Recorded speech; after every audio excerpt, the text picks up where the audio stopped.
Hey guys, Movie Fan 356 here for the Flash After Show, Season 1, Episode 3. And you'll notice that this after show is coming a day late. Um, because I just didn't have the time to do it last night. But I did watch the episode as it was airing, wrote down some notes. If you guys have never seen my after shows before, I write down the positives of what I liked, write down the negative stuff I didn't like. I talk about my overall impressions. And, so let's just jump right into it. The Flash, Season 1, Episode 3. Um, Lots of, not really, that's about my list. So if you can tell, there's far more. I got one negative down for the entire episode. So overall, though, it was a very good episode. And in my opinion, I think this may just be the best episode of The Flash so far.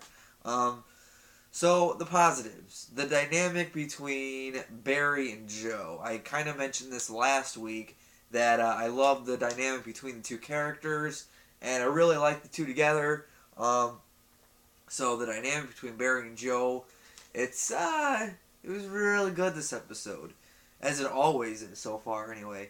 Um, and if you guys might know, if you guys watch my after shows, I wasn't too big on the Caitlyn character, played by Danielle Pennebaker, in the first two episodes. I kind of liked her at the end of last week's episode, but in this episode, I actually didn't mind her. I thought she was good this episode, and the flashbacks with her, Ronnie, and Cisco, I thought were really good flashbacks. Now, I prefer young Barry Allen flashbacks, but I'm sure those will be more to come along the way.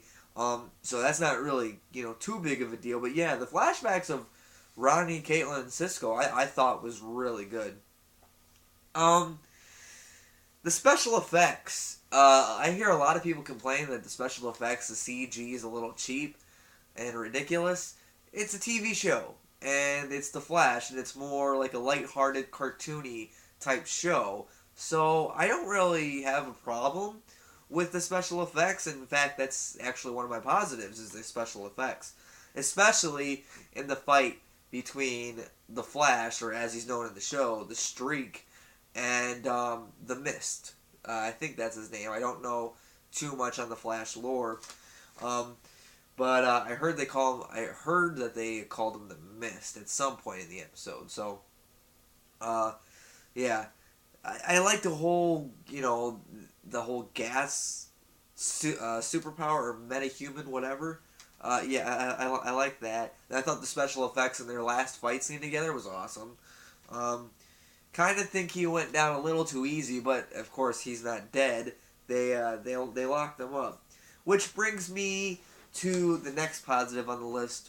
Wells, Dr. Wells. This is a character that it's probably my favorite character on the Flash, actually. Um, he's the doctor or the scientist, whatever, in the wheelchair, and that he keeps standing up at the end of each episode, and we don't know why. And he knows something, and he's got like this article from the future that says the Flash disappears back in 2025. So the impression that I'm getting is he's not a bad dude. I think that he might be a villain, but he's trying to do the right thing, because as of right now he's protecting Barry Allen. He's protecting the Flash. So, he killed that one guy last week who said he was going to go after him, and so I think that he wants to protect him at least for now. So yeah, Wells, my favorite character on the show. Yeah. Oh, back to my list. The last positive I have on here is the emotions between Barry and Henry. I think that's his dad's name. The one who's in prison. There's a good emotional scene with them, and when Joe needs help when he goes to visit Barry's father in prison, and Barry runs to him, gives him the antidote, kind of looks at his father, and he's in the Flash outfit, and he just kind of leaves. At first I wasn't sure. I'm like, well, could he tell that was Barry? I don't know. And there's a scene at the end of the episode when him and Barry are talking, and he's implying that, yeah, he knows that's Barry, and he's quite proud of him, and that was a really good emotional scene. I love the dynamic between those two as well. Let's get to the negatives. Alright, guys. I'm feeling under the weather, so this after show and the next video or two, I'm going to be sick. So, yeah, try to bear with me here. The negatives. Like I said, I have one negative on this list for this episode. Iris again. Iris has kind of been on my negatives, I think, every episode so far. It's not because I don't like the actress. I think the actress is doing fine. I have no problem with the acting. It's just, I don't know where the character is really going. I don't...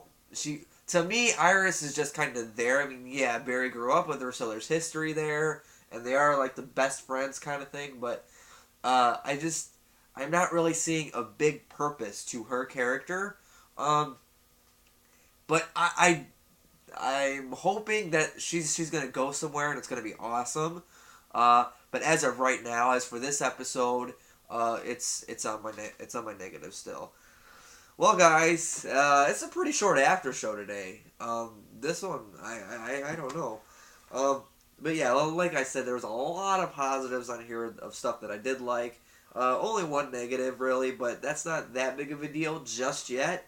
So yeah, have you guys seen the episode, Season 1, Episode 3 of The Flash? Let me know down in the comments below if you've seen it, and what did you think of the episode overall?